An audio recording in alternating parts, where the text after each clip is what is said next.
This ABC15 flash briefing is sponsored by Sanderson Ford. All roads lead to Sanderson Ford. Hi there, I'm Nohelani Graff with your top stories from ABC15 Arizona. Today marks 1 week since the Lukeville port of entry closed, and since then, another port of entry closed in California as Homeland Security redirects resources to help process migrants arriving at the border. Still, hundreds of asylum seekers are spending days lined up in the desert waiting to be processed. How long have you been here? Days? 1, 2 days? 2. 2 days? 2 days? Hey. And volunteers are working day and night, making sure that people waiting have the food and water they need, saying Border Patrol is helping in those efforts. Been able to kind of develop a workable relationship with Border Patrol, and so they've been real helpful for us and vice versa. Meantime, efforts to move more resources to the border have stalled on Capitol Hill. Governor Katie Hobbs toured the border over the weekend and also unveiled a new initiative to mobilize state resources and more funding to the border. Tomorrow, 4 suspects will be in court charged in connection to the brutal killing of Bernardo Pantaleon, who was found dead in a Phoenix park last month. His family is now pushing for hate crime charges to be added in the case. Police saying one of the suspects acknowledging a plan to kill the victim. The community coming together to support Pantaleon's family, holding a car wash fundraiser Sunday at Charlie's near 7th Avenue in Camelback. More Americans are expected to fly or drive far from home over Christmas this year. Auto Club AAA predicts that over 115 million people will go 50 miles or more from home during the 10 days between December 23rd and New Year's Day. And while that number is high, it is still less than 2019. We always measure against pre-pandemic. The economy and financial needs are changing, and so are traditional wedding gifts as more people ditch the registry and instead ask guests for cash instead of gifts. John Matarese is taking a closer look at this trend and the reasons behind it. What's the point of asking for a new blender if you have nowhere to put it? That's a question a lot of couples are asking themselves these days as they fill out their wedding registries.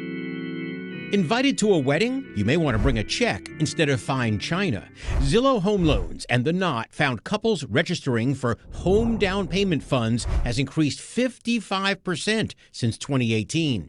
It's a way to offset the high costs of housing nationwide. People are really thinking about you and investing in your relationship. Jackie and Zach McCann got married in Nashville this year. When filling out their wedding registry, they asked for cash to contribute to a down payment for their first home. It helps us make a dent. And it also prevented us from putting meaningless tchotchkes on our registry. Zach and Jackie were thrilled with the results. Every dollar, it's almost like there's a brick right there where that person helped to build this home. These are all the different colors. Katie Mextroth is a wedding planner who says people are getting married older these days. The average age of somebody getting married is between 29 and 31. As a result, Katie says many couples already have a stocked kitchen. So all of those things that are bought to create a home, a toaster, china, all of that stuff, they don't necessarily need. In Seattle, 2,400 miles away from where Zach and Jackie are putting down roots, Yobel Mengistu and his fiancée face similar decisions. With wedding guests coming from East Africa, China, and Vietnam, they expect to receive cash. It will happen just because it's just kind of the custom and the culture. Yobel hopes everyone's wedding guests embrace the evolving needs of newlyweds. The goal should always be, how do you help them get into that next stage of their life? So skip the blender and help them with what they really need, and that way you don't waste your money. I'm John Matarese.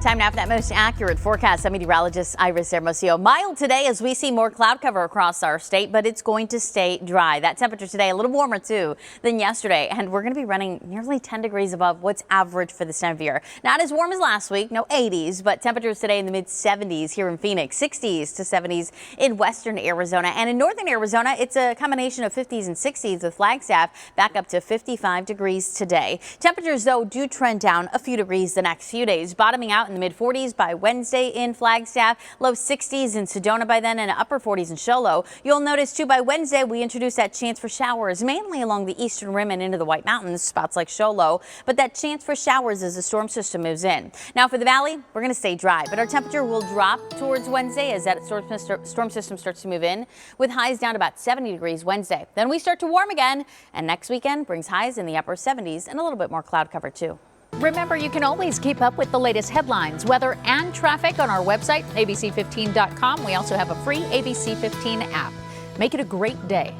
This ABC15 Flash Briefing is sponsored by Sanderson Ford. All roads lead to Sanderson Ford.